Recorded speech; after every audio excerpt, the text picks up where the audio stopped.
right, with the Biden administration poised to issue new guidance that would allow more federal government employees than ever to keep working from home, employers everywhere are now weighing whether or not they can push employees to physically return to work. And of course, we got to ask, is it legal? Let's bring in our legal eagles, criminal defense attorney Brian Claypool and attorney Brian Rotella. We've got two Brians with us tonight, two brains, and ready to go on this very important question. Welcome to both of you.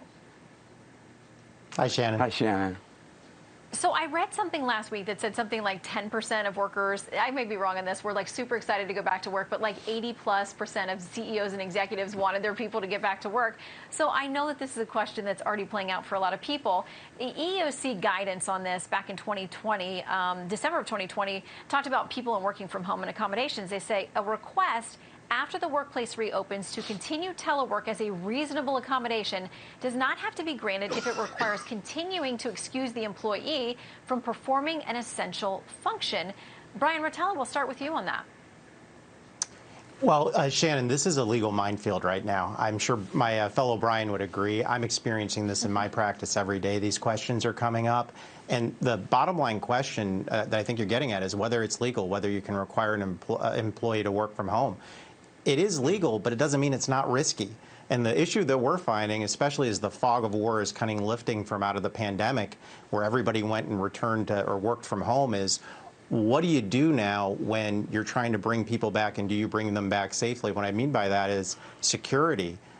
What if somebody's working with really highly personal stuff like HR stuff on the Wi-Fi that can be logged into by the guy next door or at the coffee shop? Those are the types of risks that our employers right now are saying, well, wait a minute, should we bring that person back? Should they stay at home or otherwise? So I want to read something from Recode in April. The headline, just because you can work from home doesn't mean you'll be allowed to. It says the vast majority of employees, 89%, say they want to be allowed to work remotely some or all of the time.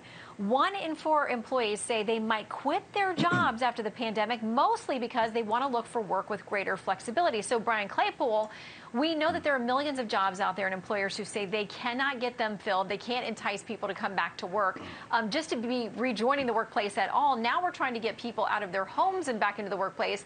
I mean, are employers going to have to be more flexible and give the employees more of what they want? Because it's kind of a market for those employees to shop around for something they like better. I don't really think so. I mean, I wonder how first responders are feeling. I wonder how, hospital workers are feeling. I wonder how the firemen are feeling with people complaining now that they have to actually go back in the office. I mean, there are two types of laws, Shannon, in our country. The first is what we call case law. There isn't going to be any case law on this issue. What that means is somebody appeals a decision by a judge, goes up to the Supreme Court. That's the law. This issue is novel, like Brian said, so we're not going to have any guidance on what's called case law. But there is a little bit of statutory law that favors the employer. Statutory law is what legislators have promulgated. What I mean by that is Title VII to the Civil Rights Act, 1964. It protects 7 classes. One of those classes it doesn't protect, though, is a worker who wants to work from home, a remote worker. That's not a protected class. And the other one, real quick, is what's called an at-will employee.